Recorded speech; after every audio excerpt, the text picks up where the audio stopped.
O Senhor quer fazer aqui nesta noite, em nome de Jesus. A palavra está nas tuas mãos, ó Deus, e que a tua filha seja a boca do Senhor, em nome de Jesus. Amém. Paz seja com todos, a paz do Senhor, boa noite. Abra sua Bíblia em João, no capítulo 13. Nós vamos ler alguns versículos do Evangelho de João, capítulo 13.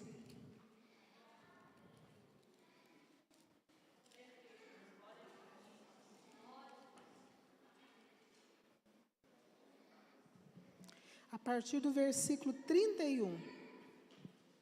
Obrigada, irmão Elias.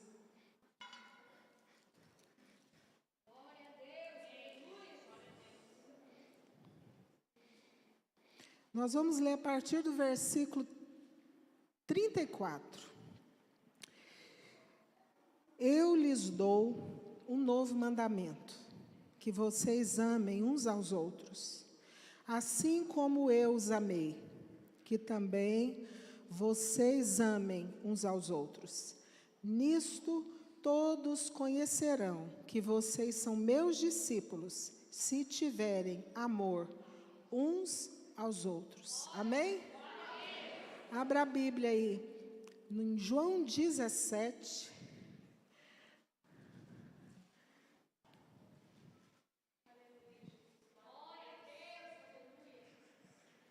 Nós vamos ler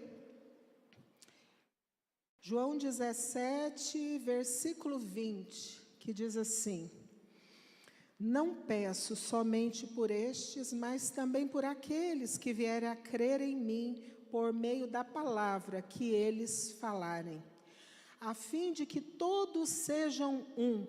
E como tu, ó Pai, estás em mim e eu em ti, também eles estejam em nós, para que o mundo creia que tu me enviaste. Essas 3 semanas atrás, eu acordei de madrugada e o Espírito Santo ministrou meu coração sobre o amor. O amor. E eu fiquei, nesse tempo, orando, e o Senhor trouxe para mim essa semana um entendimento para a nossa vida.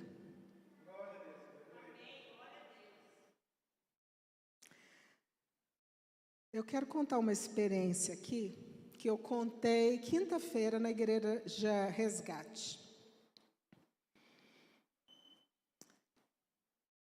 A minha origem é a Igreja Cristã Evangélica Central, lá em Anápolis.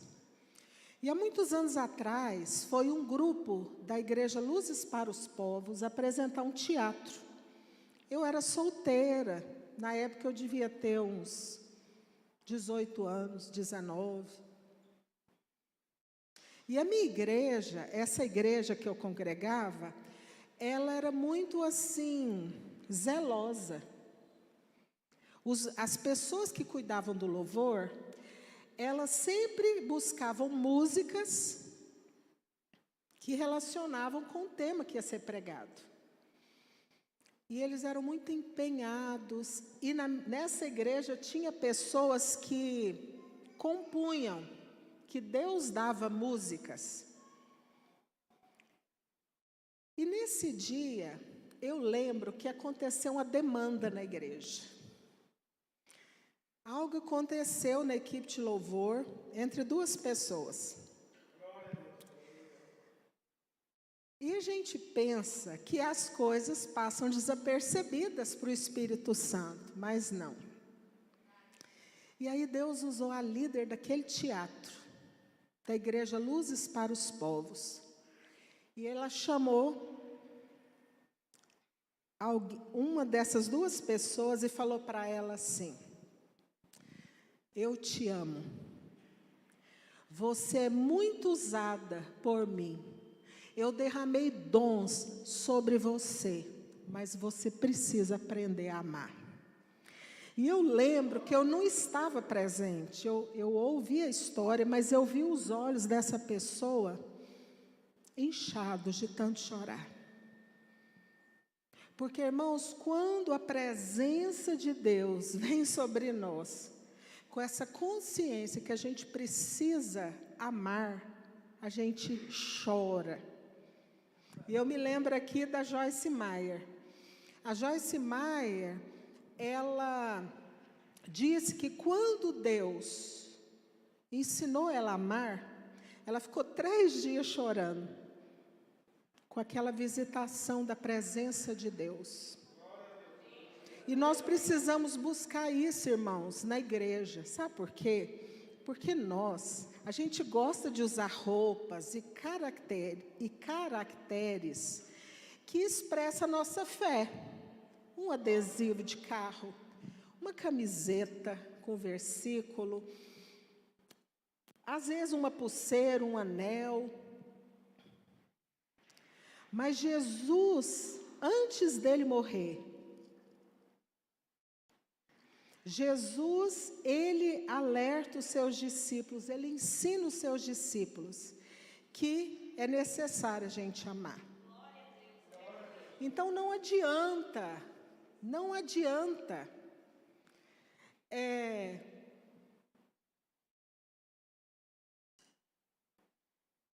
somente os dons, o serviço. Porque para Deus e para o mundo, nós vamos ser conhecidos se a gente amar uns aos outros. E é tão sério isso que Jesus, em João 17, ele fala que as pessoas que não creem em Deus, as pessoas incrédulas, o mundo que jaz no maligno, as pessoas que estão com a mente entenebrecida, com véu, que não conhecem Jesus, elas vão perceber que Deus enviou Jesus se vê em nós unidade. Mas não é só uma unidade de organização, porque tem igreja que a gente chega e a gente vê muita organização. Uma unidade de organização. E isso é diferente da unidade que vem pela ação do Espírito Santo e pelo amor de Deus. Então nós seremos, irmãos, conhecidos pelo amor. E o amor, ele tem várias características.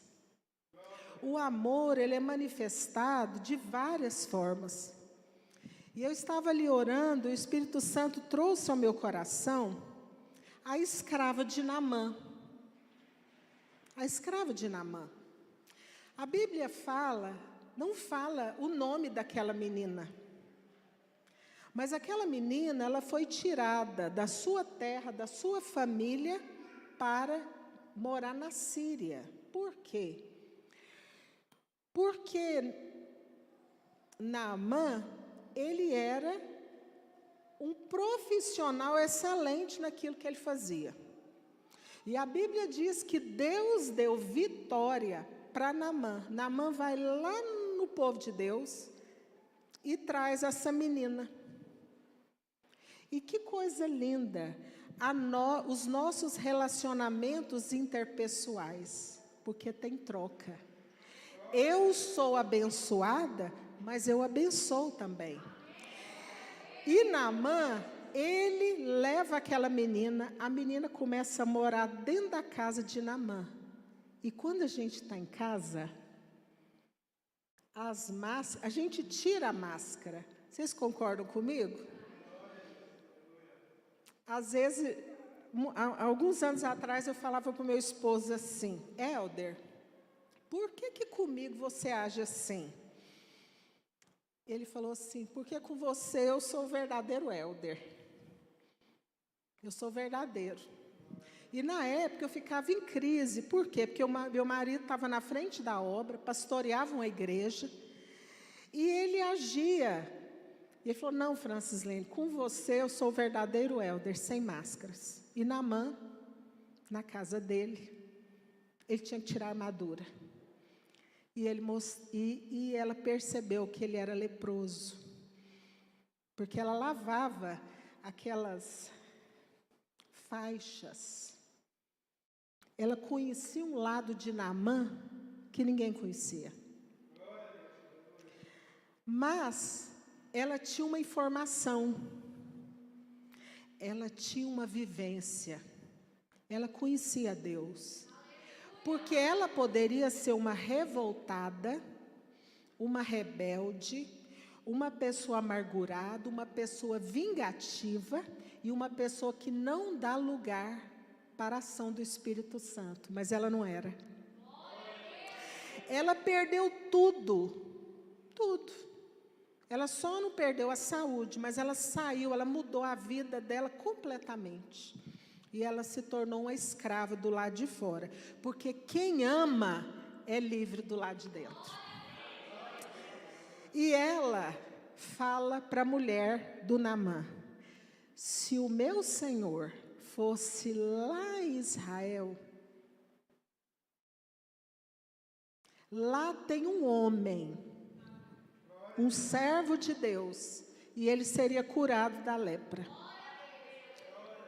Então, irmãos, a gente aprende com essa menina que, independente das dores, das atrocidades, das calamidades, do dia mau, das circunstâncias que nós somos expostos, de injustiça, de abandono, de nos tirar da nossa zona de conforto, com intimidade com Deus, com a fé em Deus, com deixando Deus trabalhar em nós, nós podemos reagir em amor com aquelas pessoas que nos infligiram dor e sofrimento. E aqui eu quero falar também de um testemunho que o meu pai sempre me conta, de um homem que ele era um assaltante de banco. E um dia ele chega numa agência aqui do Brasil e tem uma mulher com a criança estava chorando. E ele, com certeza, estava num nível de estresse imenso, porque ele era assaltante. E ele falou para a mulher assim: